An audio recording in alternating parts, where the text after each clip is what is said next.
You know those girls that always look clean, their skin is always glowing, their lips are always glossed, and they never ever look like they're wearing too much makeup?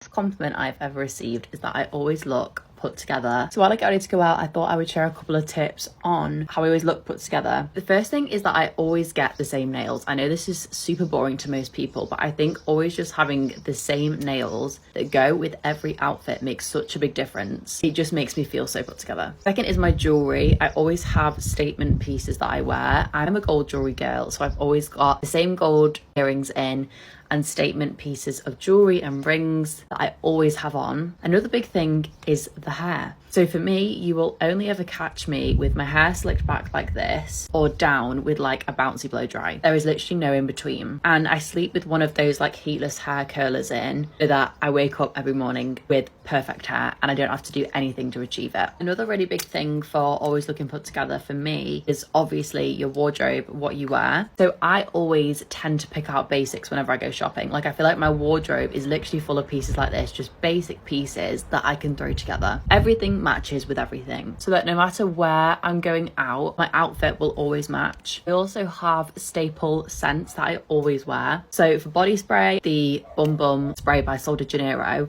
and for perfume, Paradox by Prada, which is just unmatched. Makeup, really minimal and glowy. And if it's like a no makeup day, I'll literally just throw on something like this, which is literally just a tinted moisturizer from Garnier. So I actually don't find it too overwhelming. I just sort of stick to the same routine of getting the same nails, always wearing the same jewelry, always wearing the same scents, so that no matter if I've got like an event to go to or I've got to run out the house to go to the shop, I'll always look somewhat put together.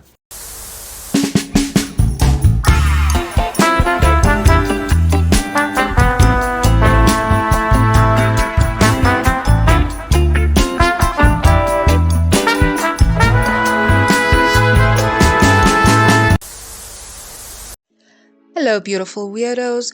Welcome to Can We Talk, the only place where style meets soul and we say the quiet part out loud.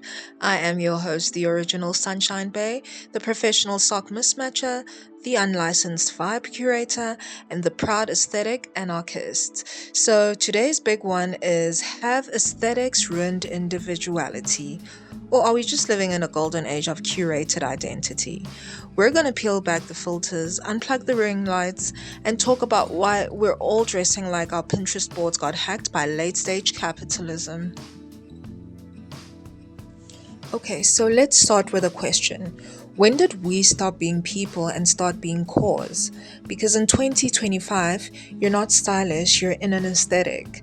Whether it's cottagecore for when you want to look like you churn butter in your spare time, clean girl aka I woke up like this but it took 17 steps of skincare and Dyson Airwrap, baddie core for main character energy, lip gloss has been weaponized, corporate rebel, think capitalism but with nose rings, and the sad beige mom core, which is beige on beige on beige, emotionally and otherwise.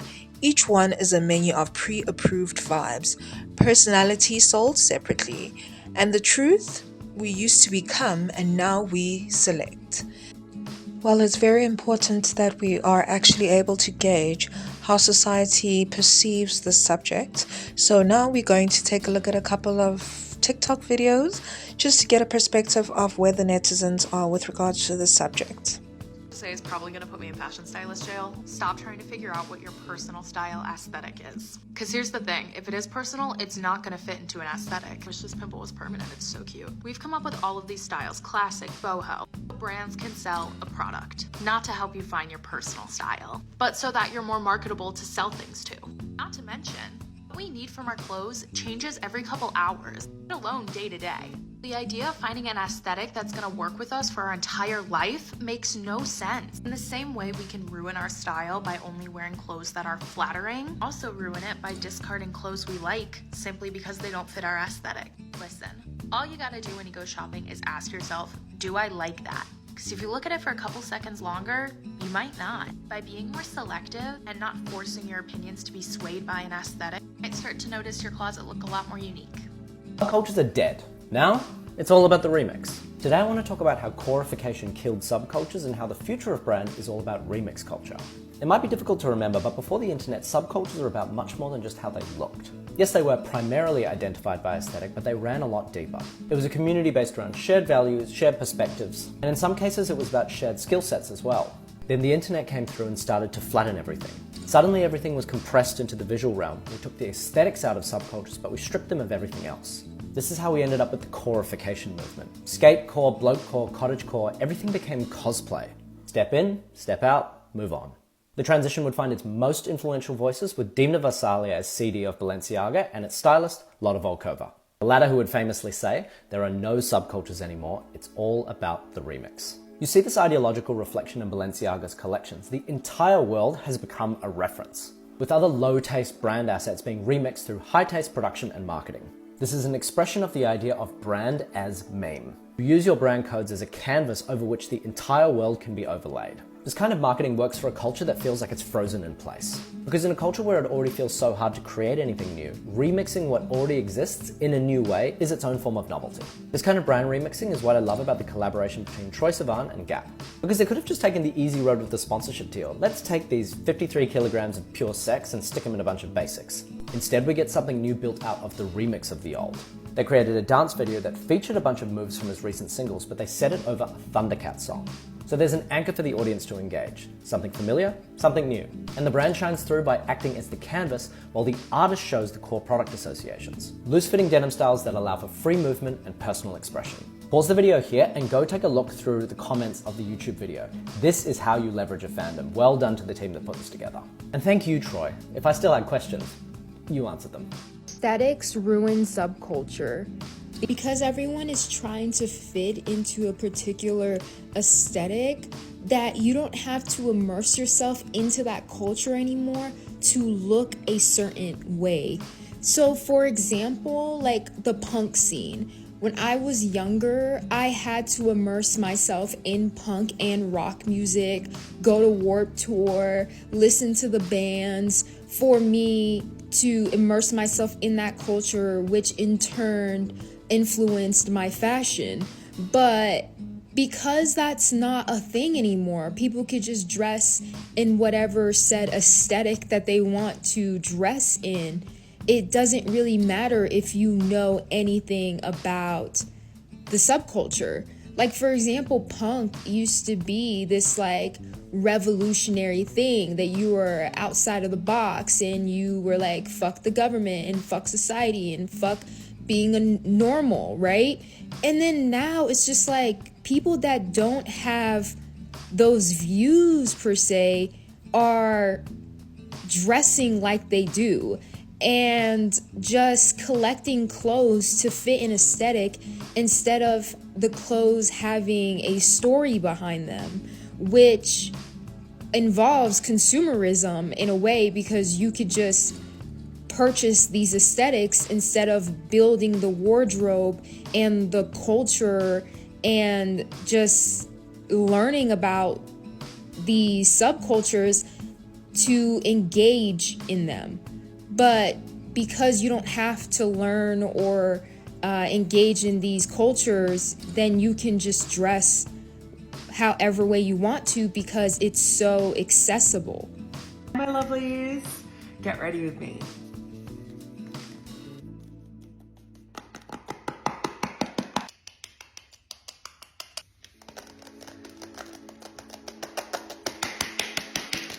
Thank God Hot Girl Summer is over, because that means it's officially Christian Girl Autumn. That's right, ladies. Bust out your favorite bucket hat and knit sweater combo, your favorite pair of boots, and your pumpkin spice latte, of course.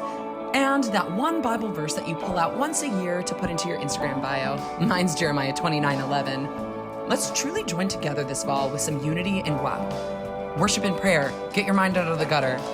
I'll see you on our next Zoom Bible study meeting. Mwah. So here's where it gets real. This is not about style, it's about capitalism. Social media doesn't just host trends, it monetizes them. We are walking, talking brand extensions. You want to go viral, look accessible but aspirational. And you want the engagement, you post your real moments, but make sure they're staged just right. And you want to sell something? Be the kind of person people want to copy. And then suddenly, your self expression is equal to product placement. Your vibe is equal to your currency, and your identity has now become your ad campaign. Welcome to the vibe economy where aesthetics is your portfolio. So, just to call myself out and everyone else out, how many of us have bought something because someone who looked effortless wore it? Spoiler alert, it wasn't effortless. It was strategic lighting, brand deals, and affiliate codes. And you know what? I'm not mad at the hustle. I'm really not mad. I'm just mad that we don't see it for what it really is. And the irony is that we are expressing ourselves more than ever, and we're feeling less like ourselves. I mean, let's look at the math quickly. Millions of people documenting their individual styles on every social media platform that we can think of. And the styles look nearly identical. That thrifted jacket, yep, you've seen it before, like on 30 reels. And that curated shelf is the same IKEA piece with the succulent and the stack of unread books. I mean, the authentic playlist. It's algorithm optimized melancholy.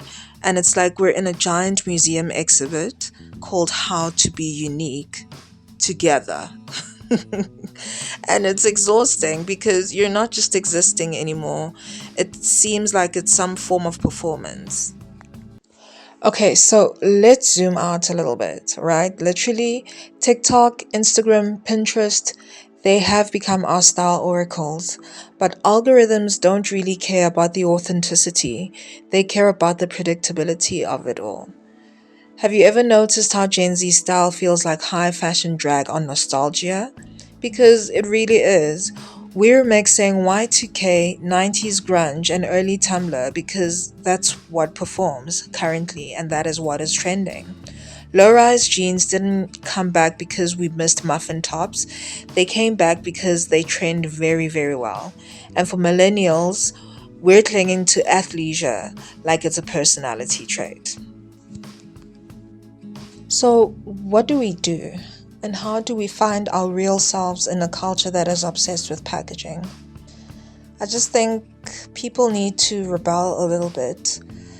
Like, wear the wrong thing, the ugly boots, the clashing prints, the thing that doesn't make sense to anybody, but it makes sense to you. Post that blurry photo, overshare imperfect moments, show the gaps of life. Unfollow anyone who makes you feel like you're behind and you're not valued. Let your style evolve without an apology. And remember that art isn't perfect. It's messy, it's raw, and it's unfiltered. Kind of like you and me. So, has the aesthetic culture ruined individuality? Maybe not completely, but it certainly tried to package it. And I think people need to just bear in mind that you don't owe the algorithm your soul.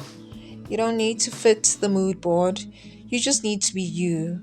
Weird, wild, wandering, unedited, whatever it is that you think you are. And I'd also like to challenge my audience to post something real, okay? Something that doesn't fit the grid. You can even tag me on it because I feel like we need to make imperfections trend again. But this has been the first episode of Can We Talk? I'm the original Sunshine Bay. I'm gonna post randomly, but stay weird, stay loud, and please, for the love of self expression, just clash your patterns or something. I don't know, do something different.